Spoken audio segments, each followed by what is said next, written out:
What is up, everybody, and welcome back to the channel. My name is Mitchell Brewer of Black Hat Sports, and today we are talking about Bristol Dirt. This year was the second year that NASCAR chose to put dirt on Bristol Motor Speedway and run both the NASCAR Camping World Truck Series and the NASCAR Cup Series in points-paying races. And this year, there was even more to the experiment as they ran on Easter weekend. Prime time for the NASCAR Cup Series, nighttime for both races. And yeah, I would say there's a lot of excitement going into this weekend. I think there's a lot of heavy criticism going into this weekend where you saw veteran reporters like Jeff Gluck being very critical of this race. You had guys like Kyle Larson saying that we don't need these cars running with windshields. If we have windshields, we shouldn't be running dirt races at all.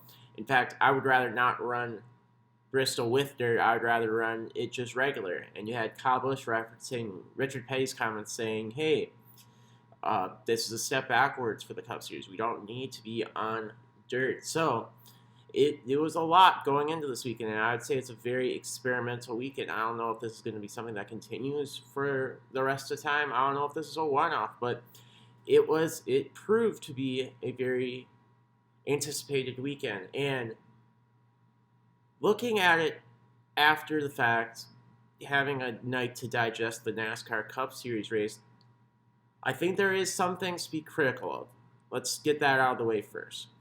I think that obviously track prep was probably the biggest takeaway from both nights, where mud and dirt getting just caught on the grills and causing engine-related problems and causing people to end their heats early in the Truck Series heat races, causing multiple engines to expire in the NASCAR Cup Series race. I think that's definitely something that NASCAR needs to take a look at and figure out a way to be better about that if they choose to go forward with this. It definitely appeared, as with both of the instances where we saw in the heat races and then we saw with the Cup race yesterday, where once they got a bunch of laps in it, that was no longer a factor. So, I mean, you just need those extra laps on there to have track prep and make the racetrack as good as possible. Honestly, this is probably the best affected race by rain, because that actually helped the track prep, kept the track wet, kept the racing conditions really, really good. And I think that honestly worked to NASCAR's advantage to a degree. But then came the next negative, which has been a constant negative with this Bristol spring race, is the weather and how it was raining and it caused red flags, which that sucks by itself. But in this particular race, it looked very, very possible that it was going to get wiped out after the end of Stage 2. It was raining pretty good, and suddenly there was a mass confusion about how the rules work. And for me, the rules were very, very obvious, and they had been very obvious all weekend. But I know that television didn't do the greatest job of explaining it. Drivers were confused. So there's obviously some sort of lost in translation moment for these races, because at the end of Stage 2 in the NASCAR Cup Series race, we saw guys like Chase Briscoe, who was the leader, come in and pit and service their car. Meanwhile, we saw a guy like Kyle Busch stay out and take the lead and attempt to take the lead in case if it was raining.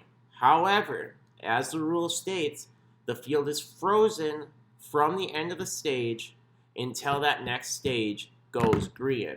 So there is no advancing positions.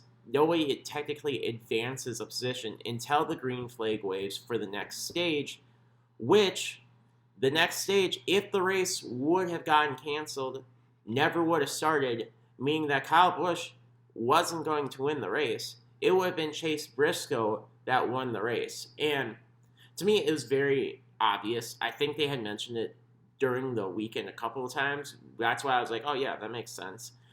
And I don't really understand where all this confusion came from.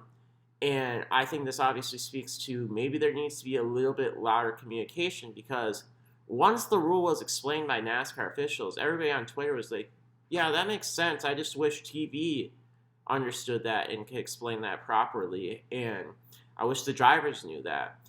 And I feel like, I don't know, it's crazy to me that I can be at home in Minnesota watching this race, see the rules, hear the rules. I'm pretty sure they mentioned it through the race, one of the races, how the field is frozen at the end of the stage, and does not become unfrozen until the beginning of the next stage.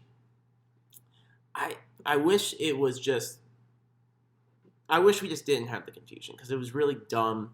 It didn't need to happen. It was a pretty self-explanatory thing. It just needed to be explained well to everybody.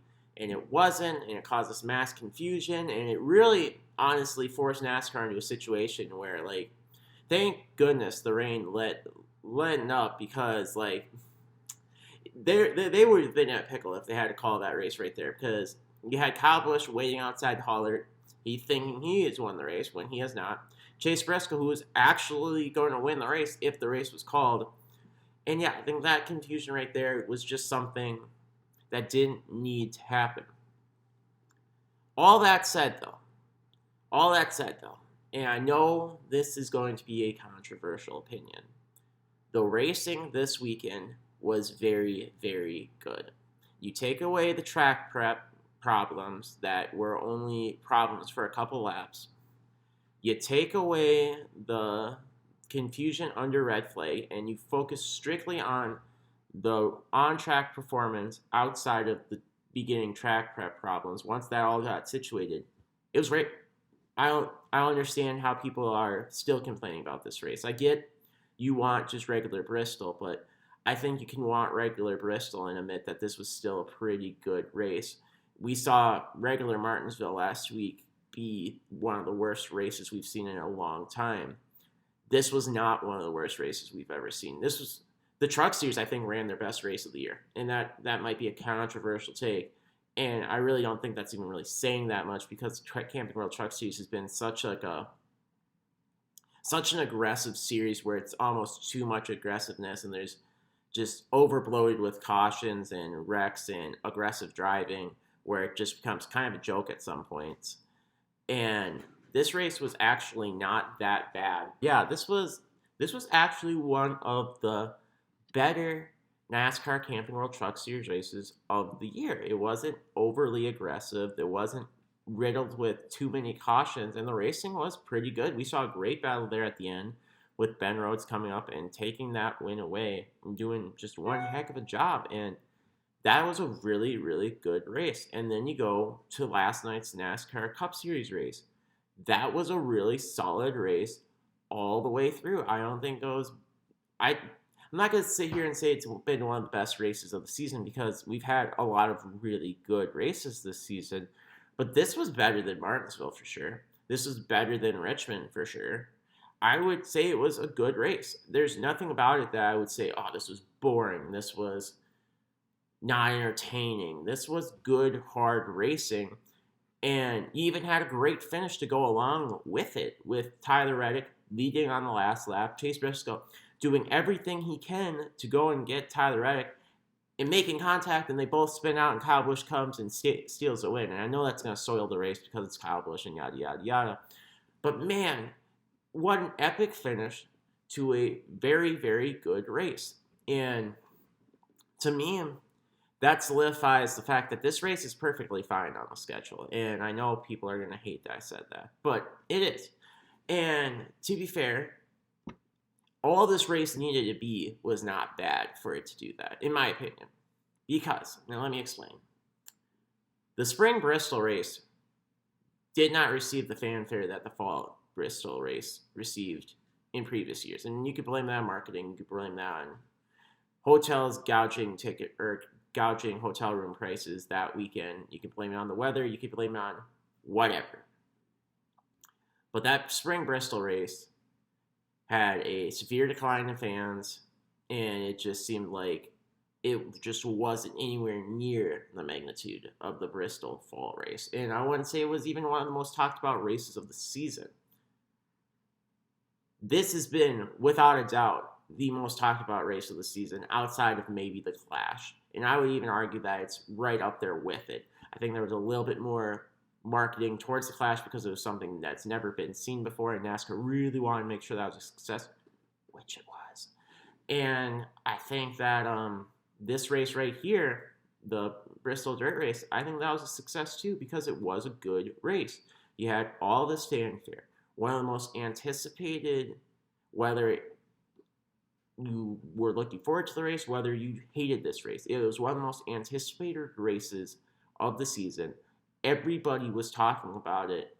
And yeah, it worked for NASCAR. It really did, whether this is a one-off thing or whether this is a continuous thing. And I think it really worked the fact that they had it on Easter Sunday night as well, too. I know that's a problem for some folks. I know that NASCAR's fan base and overall just inner community is very religious, very Christian oriented, but I think it worked as well too. And you can complain and whatever about the crowd size. The crowd looked great for both nights. It looked very good for the Cup race. It looked way better than the spring race has looked in goddamn years. And it looked good for the truck race too. I might say it's the best truck crowd ever, but I mean, I would say that it's probably a better crowd for that truck race than what shows up on the random Thursday night in September. Not saying that they're comparable situations because this one was obviously ran on Saturday night versus a Thursday night or Wednesday night or whenever they run that race. But this worked. You had the crowd show up. You had a good race. And it had a lot of people talking. I don't see how this is a failure for NASCAR, and it's going to be one of those things where if they decide to continue going forward with it, how do you keep the novelty continuing? How do you keep the anticipation, the buzz continuing with this race? And I think when you have really good races like you saw last night, I think that's going to help a crap ton. I think that's going to help a lot when you have really good races, a good crowd turnout. It was a good crowd turnout. I don't want to see any comments about how it was bad. You look at any photo from the race last night. Dustin Long has a really good one on his Twitter where it shows that there was a very good crowd for Easter Sunday night. And I think it's important to emphasize that as a night race. Not everybody, I don't know if anybody that gets today, Monday, the Monday after Easter off. But it was great. And I think NASCAR needs to look in the mirror and just give themselves a clap and pat on the back because that worked out phenomenally well for them. And that's my opinion on it. I think that if this race were to stick around, it's earned it. And I don't know if you could say that forever. I don't really like the idea of it just being a year-by-year basis. Oh, maybe we're going to continue it. Maybe not. Maybe we are. I would like to see this as like, hey, this is what we're going to do for the next 3 to 5 years, and we're going to work on it to try and make it even better. Because I do think, as I said, there's room for improvement. Maybe you got to take the windshields out. I know that was something that was kind of like with the next gen car, and Jordan Bianchi talked about this on the Athletics Teardown podcast.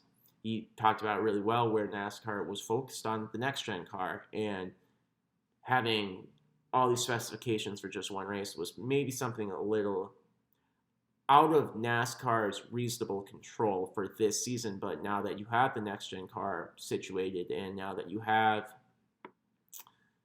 everything figured out there, maybe it's something that you can look into for next year to make this race even better and continue to get feedback from the guys like Christopher Bell and Kyle Larson who are known for their dirt prowess. But yeah, that's my opinion on it, and I would be glad to hear yours. And I'd be glad to hear if you disagree with me. I would love to hear why you disagree with me because I've seen some negativity with this race already, and I just don't get it.